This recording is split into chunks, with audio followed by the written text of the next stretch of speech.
السلام عليكم ورحمة الله وبركاته. ازيك يا حبايبي؟ عاملين ايه؟ يا رب تكونوا بخير. النهارده جايبين 2 كيلو بسلة هنخزنهم مع بعض واوريكم بنشيلها ازاي ونعملها نفرزها ازاي. جبناها فصصناها وغسلناها وهنفرزها مع بعض.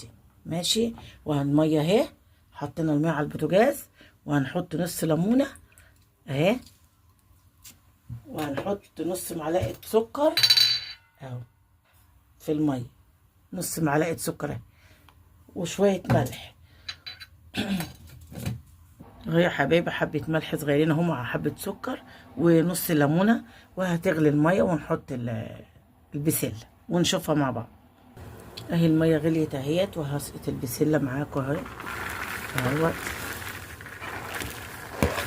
هي بتاخد بس ايه غلوة واحدة وخلاص اهو يا حبايبي. بس تشوف البسلة اهي، هي بس بتاخد مفيش خضرت ازاي وجميلة اهي، ما بتاخدش ثواني. انا بفرزها كده بتقعد سنة 2 جميلة.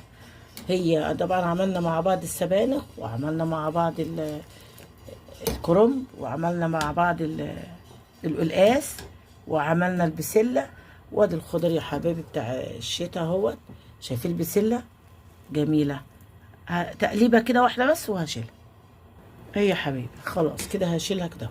انا بقلبها كده شوية اهو، واجي شايلها على طول، احطها في المصفى واغسلها بالمية الساقعة اهي، وهنحطها تحت المية الساقعة وهوريها لكم. اهي يا حبايبي بردت اهيت، شايفين خضرها جميل ازاي؟ اهي بردت اهيت، هنفرزها مع بعض اهيت. عملنا كده القلقاس وعملنا السبانخ والبسلة، ان شاء الله اعمل معاكم الفاصوليا باذن الله. هي طريقة سهلة بعملها كده اهوت على قد الطبخة ونفرزها في الاكياس. اهي يا حبايبي بنعبيها اهوت في الاكياس.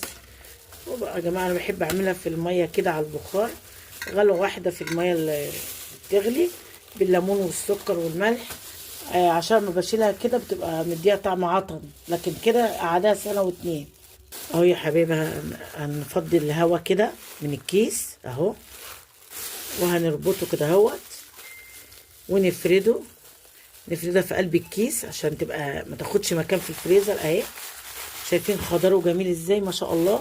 انا عملت كميه صغيره عشان اوريها لكم اهو يا حبيبي. انا عملت كميه بس يا حبه صغيره شويه بتاع قدامكم عشان انا عندي وممكن اجيب تاني اعمل فافرزهم. فانا هي سهله هي الطريقه. واشوفكم فيديو جديد، ما تنسوش تصلوا على النبي. اشوفكم فيديو جديد ان شاء الله.